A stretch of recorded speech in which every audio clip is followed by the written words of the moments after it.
नमस्कार।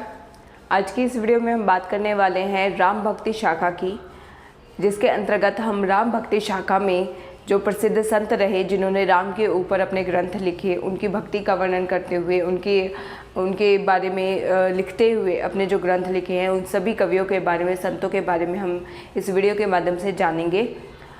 इससे पहले अगर आप चैनल पर नए हैं तो सब्सक्राइब ज़रूर कर लें, वीडियो को लाइक और शेयर कर दें। जैसा कि आप जानते हैं, इस चैनल पर हम DSSB KVS NVS में जो अपकमिंग वैकेंसी है, फिर चाहे वो TGT हिंदी हो, PGT हिंदी हो या अदर एग्ज़ाम्स जिसमें हिंदी लिटरेचर और हिंदी ग्रामर से संबंधित क्वेश्चंस आते हैं, उन सभी की तैयारी हम इस चैनल पर कर रहे हैं। तो अगर आप भी कॉम्पिटिटिव एग्ज़ाम की तैयारी कर रहे हैं तो मेरे साथ जुड़े रहे इस चैनल पर, और आप चैनल को विज़िट करके भी एक बार ज़रूर देख सकते हैं, क्योंकि इस चैनल पर हमने बहुत सारी वीडियोस ऑलरेडी अपलोड कर चुके हैं जो कि हिंदी ग्रामर से रिलेटेड है और हिंदी लिटरेचर से रिलेटेड है। हिंदी लिटरेचर हमारा कंटिन्यू चल रहा है, और इसके अलावा भी कोई टॉपिक जो आप सीखना चाहते हैं तो वो आप मुझे कमेंट सेक्शन में ज़रूर लिख कर बताएँ। तो उस वीडियो पर जितने ज़्यादा आपकी रिकमेंडेशन होगी उसी अनुसार आपकी वीडियो वो पहले बना दी जाएगी, तो आप वो भी बता सकते हैं। आइए शुरुआत करते हैं सगुन धारा की। सगुन धारा में पहले जो 3 मेन पॉइंट्स जो आपको याद रखने हैं तो वो है, सबसे पहली बात, राम भक्ति काव्य के प्रथम कवि कौन है। ठीक है, इनका नाम आपको याद रखना है।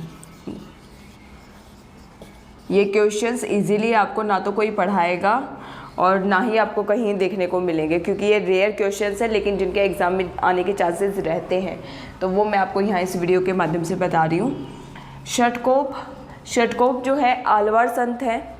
जैसा हमने पिछली वीडियो में देखा था कि आलवार संतों की संख्या 11 है, उन्हीं में से एक आलवार संत है षटकोप, जो कि राम भक्ति काव्य के प्रथम कवि हैं। दूसरा पॉइंट, राम भक्ति काव्य के प्रथम आचार्य कौन है। ठीक है, तो प्रथम आचार्य उनका नाम है रंगनाथ मुनि। अब ये रंगनाथ मुनि कौन है, तो जैसा आपने पिछली वीडियो में श्री संप्रदाय के बारे में आपने जाना था, श्री संप्रदाय, उसके आदि प्रवर्तक, आदि आचार्य, जो सबसे पहले जो आचार्य रहे वो है रंगनाथ मुनि, और इन्हीं को राम भक्ति काव्य का प्रथम आचार्य भी माना जाता है। तीसरी मेन पॉइंट कि राम भक्ति काव्य की प्रथम पुरस्कर्ता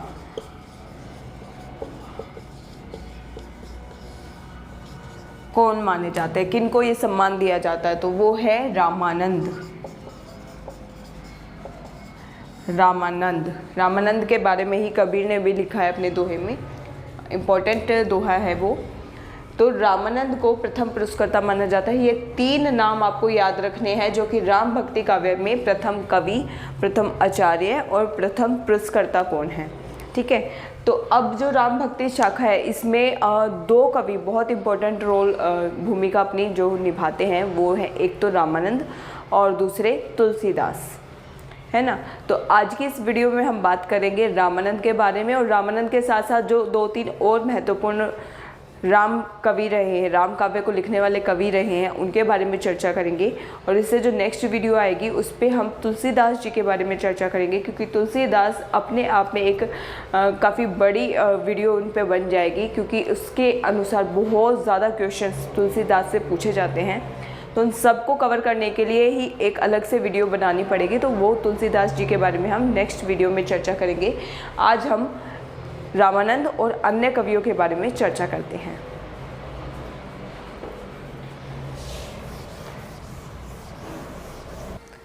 तो आइए बात करते हैं सबसे पहले रामानंद के बारे में। रामानंद, क्या इम्पोर्टेंट बातें हैं इनके बारे में। रामानंद के बारे में सबसे पहले इनके गुरु का नाम जान लेते हैं। तो इनके गुरु का नाम है राघवानंद। राघवानंद, अब राघवानंद जी ने ही उत्तर भारत में वो भक्ति को लेकर आए थे उत्तर भारत में, लेकिन उत्तर भारत में भक्ति का प्रचार और प्रसार किसने किया? तो वो रामानंद ने किया। ठीक है, उत्तर भारत में लेकर कौन आया था? राघवानंद। प्रचार प्रसार किया रामानंद ने। ठीक है, दूसरी बात करते हैं हम, रामानंद को आकाश धर्मा गुरु किसने कहा है? एक संज्ञा दी है, आकाश धर्मा गुरु। तो ये संज्ञा किसने दी है? ध्यान रखना आपको, हजारी प्रसाद द्विवेदी जी ने।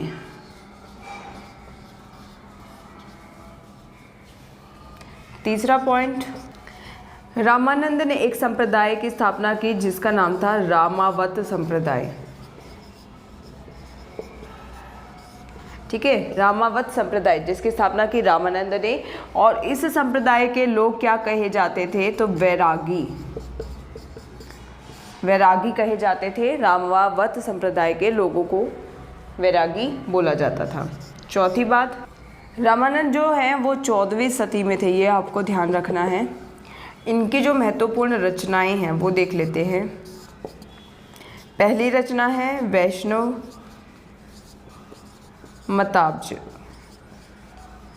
वैष्णव मताब्ज भास्कर, श्री रामार्चन पद्धति,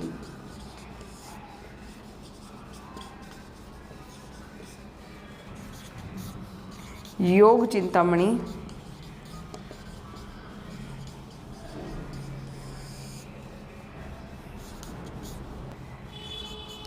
राम रक्षा स्तोत्र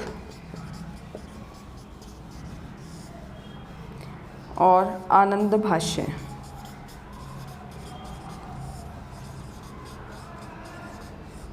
ठीक है, ये इनकी रचनाएं थी।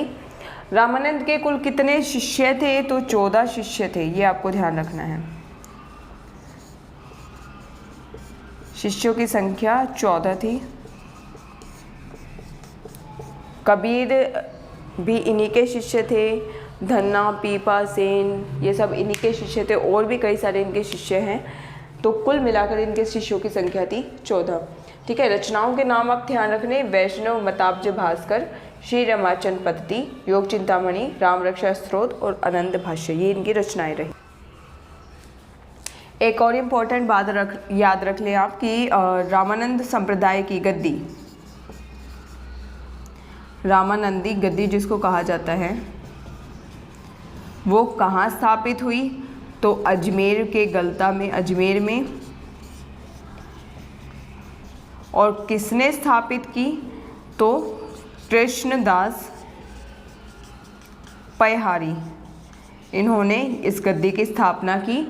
और पैहारी जी के 2 शिष्य हुए जिनका नाम क्या है? कीलहदास और अग्रदास।